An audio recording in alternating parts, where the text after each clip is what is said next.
جو حجاج کرام حج بیت اللہ کی سعادت حاصل کرنے کے لیے مکہ مکرمہ آئے ہوئے ہیں، ان تمام عازمین حج کو قربانی سے متعلق ایک مسئلہ سمجھ لینا چاہیے۔ عام طور پر ہمارے کچھ حجاج کرام یہ مسئلہ سمجھتے ہیں کہ وہ حج جو کہ پاکستان سے آنے والے حج تمتع کرتے ہیں یا کسی بھی ملک سے آ رہے ہوں، حج تمتع اور حج قران کرنے والے جب قربانی کرتے ہیں تو وہ یہ سمجھتے ہیں کہ شاید یہ وہی قربانی ہے جو وہ اپنے وطن، اپنے مقام اور اپنے ملک پر کیا کرتے ہیں، یعنی اپنے ملک میں رہتے ہوئے سنت ابراہیمی اضحیہ جو قربانی واجب ہے وہ ادا کرتے ہیں، تو سمجھتے ہیں یہاں پر جو قربانی کریں گے شاید یہ قربانی کافی ہو جائے گی۔ تو یہ مسئلہ سمجھ لینا چاہیے کہ حج تمتع، حج قران کے بعد جو قربانی آپ کرتے ہیں دراصل یہ قربانی حج کی قربانی ہے، اس کو دم شکر کہا جاتا ہے۔ یہ وہ سنت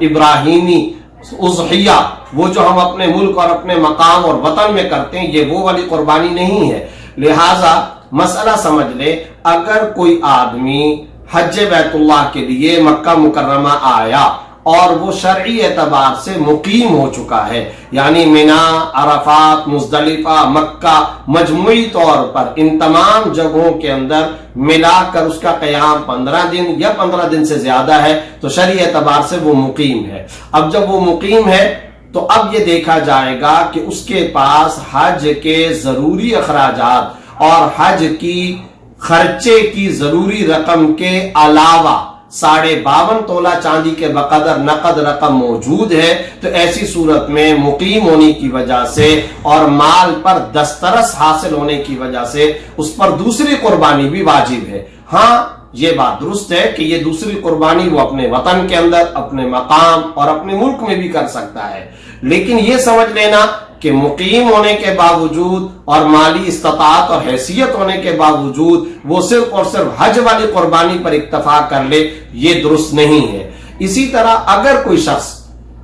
مسافر ہے، یعنی مکہ مکرمہ، مینا، عرفات، مزدلفہ سب جگہوں کو ملا کر 15 دن سے کم کا قیام ہے، تو پھر ظاہر ہے ایسی صورت میں یہ شخص شرعاً مسافر ہے اور مسافر پر قربانی واجب نہیں ہوتی۔ لیکن اگر آپ مقیم ہو چکے 15 دن یا 15 دن سے زیادہ کا قیام ہے تو ایسی صورت میں حج کی قربانی کے علاوہ دوسری قربانی بھی آپ پر واجب ہے، بشرطے کہ یہاں پر یعنی مکہ میں اور حج کے دوران میں آپ کے پاس استطاعت مکہ مکرمہ، مینا، عرفات، مزدلفہ سب جگہوں کو ملا کر 15 دن سے کم کا قیام ہے، تو پھر ظاہر ہے ایسی صورت میں یہ شخص شرعاً مسافر ہے اور مسافر پر قربانی واجب نہیں ہوتی۔ لیکن اگر آپ مقیم ہو چکے 15 دن یا 15 دن سے زیادہ کا قیام ہے تو ایسی صورت میں حج کی قربانی کے علاوہ دوسری قربانی بھی آپ پر واجب ہے، بشرطے کہ یہاں پر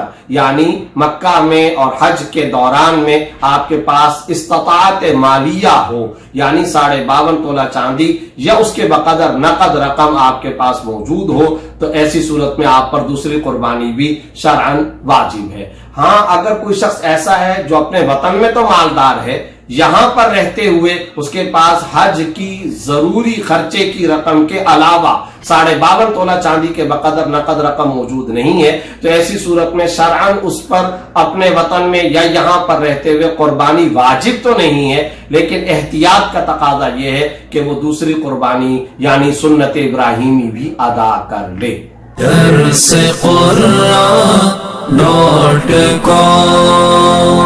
www.درسقرآن.com